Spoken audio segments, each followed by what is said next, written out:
गुस्ताखी माफ हरियाणा में आपका स्वागत है। हरियाणा में 50 साल से खोजी पत्रकारिता कर रहे पवन कुमार बंसल। शाम की चाय की चर्चा पर हम चर्चा करेंगे।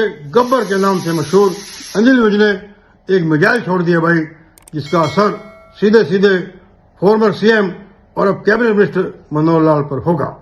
मनोहर लाल के टाइम में एक योजना लागू की थी, वो सीएम थे, उनकी अनुमति से योजना लागू हुई थी, मुफ्त यात्रा कार्ड योजना। मुफ्त यात्रा कार्ड योजना हरियाणा अंत्योदय परिवार पहचान पत्र योजना के अंतर्गत कार्ड बनने से भाई लोगों के जिनकी इनकम, परिवार की इनकम 1 लाख सालाना से कम है, उनको 1000 किलोमीटर तक की यात्रा हरियाणा रोडवेज की बसों में फ्री करने की अनुमति मिलनी थी और 84 लाख लोगों को फायदा होना था भाई इस योजना से। ये योजना मनोहर लाल जी ने मार्च 24 में लागू की थी और अब ऐसे आरोप लगाए गए हैं कि योजना लागू करते वक्त टेंडर, बॉम्बे की एक फर्म को टेंडर दिया गया, पारदर्शिता नहीं बरती गई और पारदर्शिता नहीं बरतने से 180 करोड़ का नुकसान हुआ भाई, 180 करोड़ का नुकसान हुआ।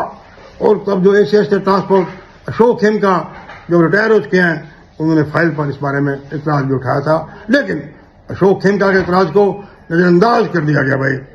आपको बता दें, अशोक खेमका ने पीएससीएम अरुण गुप्ता को लिखा, इस बारे में पूछा कोई, तो उन्होंने लिख दिया सीएम आई डिजायर्ड, सीएम ने चाहा ऐसा। फिर उमाशंकर को भी लिखा, पीएससीएम से भी लिखा गया कि क्या सीएम साहब को सब कुछ बता दिया गया था, क्या सीएम साहब को सब कुछ बता दिया गया था। ऐसे पत्र व्यवहार हुए। और ये बता दें, खेमका ने तब भी कहा था जो कार्ड थे, जो कार्ड बनने थे भाई, 85 लाख लोगों के कार्ड बनने थे, उनका जो रेट था उसमें बड़ा रेट, हिमाचल में वो रेट बड़ा कम था, या रेट ज्यादा दिया गया, टेंडर देने में पारदर्शिता नहीं बरती गई और भाई 180 करोड़ का नुकसान हुआ भाई। आपको बता दें, अब अनिल विज ने इस मामले को गंभीरता से लिया है। उन्होंने सीएम को चिट्ठी लिख दी है कि एसीएस होम सुनीता मिश्रा की अध्यक्षता में कमेटी बनाई जाए, जिसमें आईएएस आईपीएस अफसर हों, वो इस बात की जांच करे क्या टेंडर देने में मनोहर लाल सीएम के रहते जब ये प्रक्रिया हुई, टेंडर देने में पूरी प्रक्रिया हुई क्या नहीं, और 1 महीने में भाई वो रिपोर्ट दे। ये भी सुनने में आया है कि सीएम नायब सैनी ने भी ट्रांसपोर्ट के जो अपना अफसर हैं उनको लिखा है, वो सारे मामले को अपने स्तर पर एग्जामिन करे क्या है क्या नहीं। अब सारे मामले से नायब सिंह सैनी धर्म संकट में फंस गए हैं भाई, क्योंकि अनिल विज ने सीधे सीधे आरोप लगा दिए हैं कि मनोहर लाल के सीएम रहते पारदर्शिता नहीं बरतने से, उन्होंने ये आरोप नहीं लगाया कि इसमें भ्रष्टाचार हुआ है, लेकिन उन्होंने सीधे सीधे कह दिया सरकार को 180 करोड़ रुपए का नुकसान हुआ है भाई। सीएम हरियाणा सरकार के पैसे का कस्टोडियन है, एक एक पैसे का वो कस्टोडियन है, पारदर्शिता क्यों नहीं बरती गई ये तो बात जांच के बाद चले। अब हमारा ये कहना है कि सुनीता मिश्रा की अध्यक्षता वाली कमेटी भी इस मामले की क्या जांच करेगी, जब एलिगेशन फॉर्मर सीएम और कैबिनेट मिनिस्टर पर है।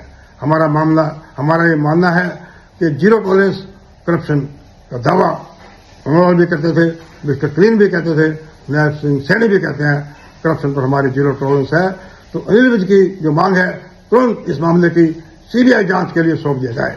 मनोहर लाल के सीएम रहते एक और घोटाला हुआ था, जो प्रधानमंत्री की योजना थी अटल पेयजल योजना, जिसमें ग्रामीण इलाकों में शुद्ध पेयजल जाना था, उसके लिए पाइपें खरीदी थी भाई। हाई पावर परचेज कमेटी की मीटिंग में मामला आया और खट्टर साहब इस कमेटी के अध्यक्ष थे भाई, इस कमेटी के अध्यक्ष थे।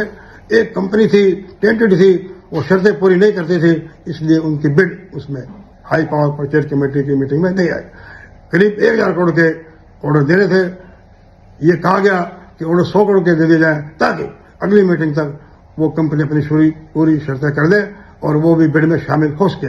तब ये मामला गुस्ताखी माफ हरियाणा ने उठाया था, तहलका मैगजीन में भी इसकी बहुत बड़ी स्टोरी छपी थी।